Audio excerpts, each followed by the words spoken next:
Hello po mga kababayan, si Dante Maravillas. Finally, hindi na po makatiis si Assistant Ombudsman Miko Clavano. Nagsalita na tungkol dito sa mga pasiklab ni DDS Congressman Leandro Liveste para linawin ko na yung posisyon ng ombudsman. At ano ang kanilang tingin dito sa sinasabing Cabral Files na hawak mga kababayan ni DDS Congressman Leandro Liviste na anak ng DDS Senator na si Loren. Bakit niya, Mr. Maravillas, nililabel mong DDS Congressman at DDS Senator? Yun man talaga po ang katotohanan. Yung mag-ina parehong tagahanga ni Digong. Nabigyan ng solar franchise kasi. Naging bilyonaryo bigla. Di ba? Kaya maintindihan natin kung bakit ganito kaingay mga kababayan itong si Liviste. Sabi ni Miko Clavano, Representative Liviste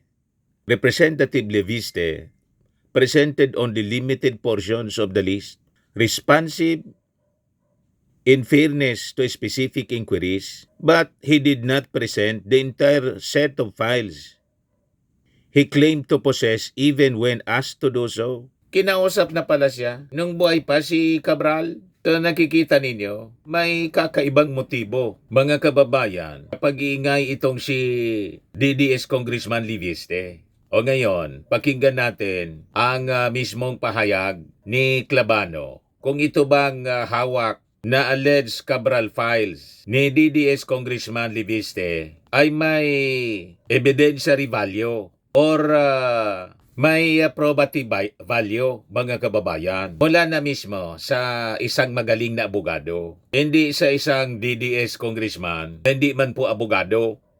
Sige lang ang daldal. Ano ba po? Tapos nagbigay mga kababayan ng ultimatum sa DPWH. Sino naman siya na bigay ng ultimatum? Ilabas na anya ninyo. Ilabas mo na yung sayo. Kung naniniwala ka na yung hawak mo na Cabral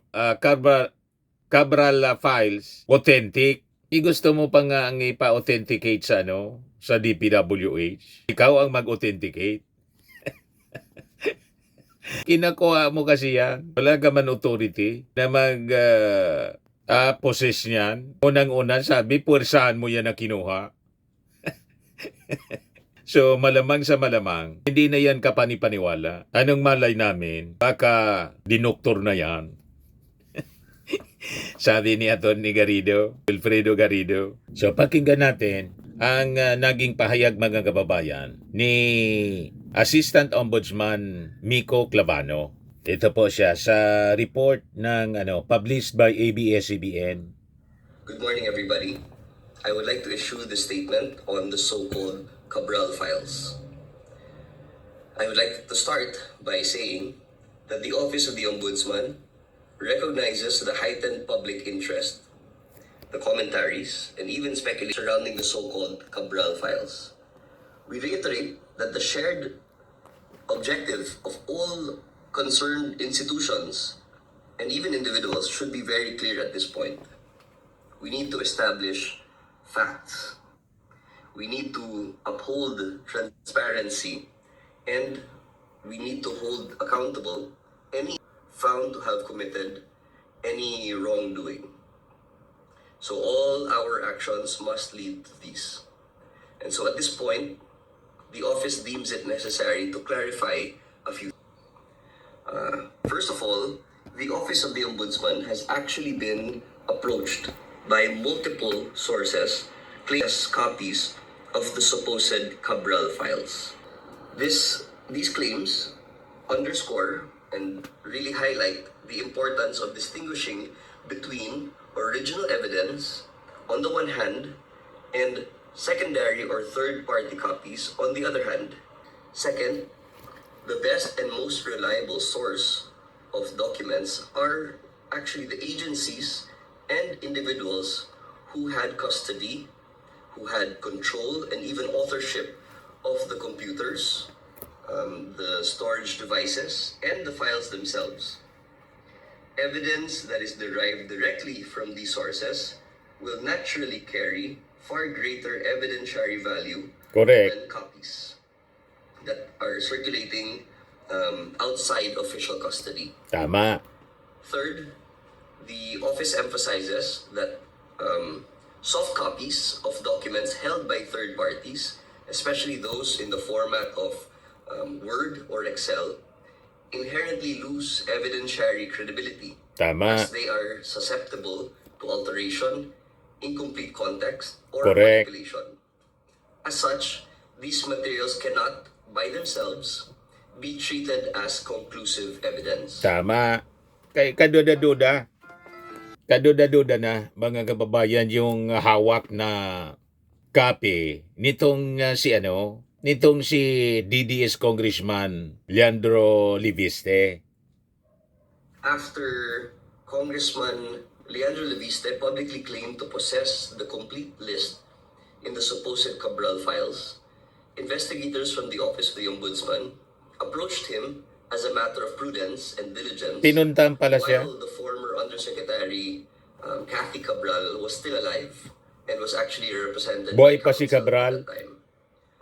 During this engagement, Congressman Leviste presented only limited portions of the list, responsive, in fairness, to specific inquiries.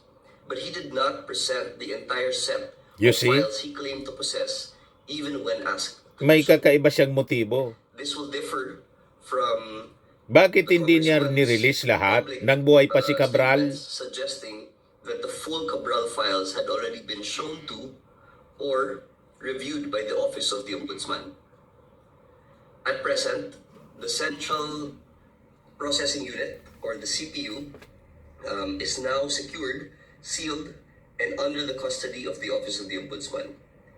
And the office considers this a critical development as it allows the investigation to proceed on the basis of an original digital piece of evidence.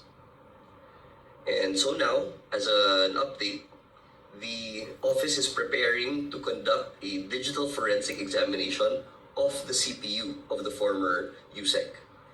And this will be done transparently and in coordination with the Commission on Audit, Nasa kanila yung original. Silyado na. the Office of the Ombudsman, of course, and the PNP Anti-Cybercrime Group. And this is to ensure the integrity of the whole process. Correct. Finally, the office clarifies that the Cabral files are only one part of the investigation. Alleged insertions that are supposedly in these files still need to be carefully examined to determine whether these projects were actually implemented or if they turned out to be ghost projects. An insertion by itself is not automatically illegal. It Correct. will only become criminal if it is Kasi dinimonize na nila yung insertions. Ngayon, nang makita ni DDS Congressman Leandro Liviste, nakasama pala yung kanyang nanay. May 1 billion insertion na din pala. Pero anya, medyo maliit anya kasi 1 billion. Yung ibang mga senador anya, 5 billion to 6 billion. Sabi ni Leandro Liviste, hindi man anya lahat ng insertions masama. Nakita mo na. Pero totoo din mga kababayan yung sinasabi na yun din ang sinasabi ni Clavano. Pero kung matrace yung insertions na patunayan na yung mga projects na na-identify sa insertion, ghost or substandard, ayun ang may problema. Yun ang irregularity. Yan ang korupsyon. Nang ibig sabihin, nandun yung kickback, nandun yung accountability, nandun yung pananagutan. Hindi ko mo may insertion o nakasama yung pangalan sa insertion by his own admission mismo ni Liviste, Leandro Liviste, kasi kasama din pala yung nanay niya. So ano ang problema ninyo ngayon sa insertions? Di ba po? Yun ang punto rito, mga kababayan. Ang nililinaw po ni Miko Clavano. Yan po. Pero ang nakapagtataka, nung buhay pa si Cabral, mga kababayan, pumunta pala sa kanila yung ombudsman. Pagkatapos, di man nirelease mga kababayan, yung complete files ni Cabral. Part lang daw yung nirelease ni Liveste. So anong motibo niya? Pagkatapos ngayon, magre-release siya patingi-tingi, tapos sasabihan pa niya yung DPWH, mag-release na niya kayo or else ako magre-release. I-release mo na. Ano pang iniintay mo? I-release mo lahat. Tingnan natin kung ano yung i-release mo. Para magkaalaman na. Ano pang hintay mo? I-release mo na. Wala man pumipigil sa yung i-release yan. I-release mo. Pananagutan mo din yan. To involve fraud, misuse of public funds, or non-existent projects. Yun. So the Office of the Ombudsman respectfully asks everybody to allow the investigation to move forward, guided by real facts, credible. An insertion by itself is not automatically illegal. It will only become criminal if it is proven to involve fraud, misuse of public funds, or non-existent projects. Correct. So the Office of the Ombudsman respectfully asks everybody to allow the investigation to move forward, guided by real facts, credible evidence, Tama. and of course, due process. I hope this statement has clarified a few things that may have been muddled in speculation. Maraming salamat po and happy holidays to everybody.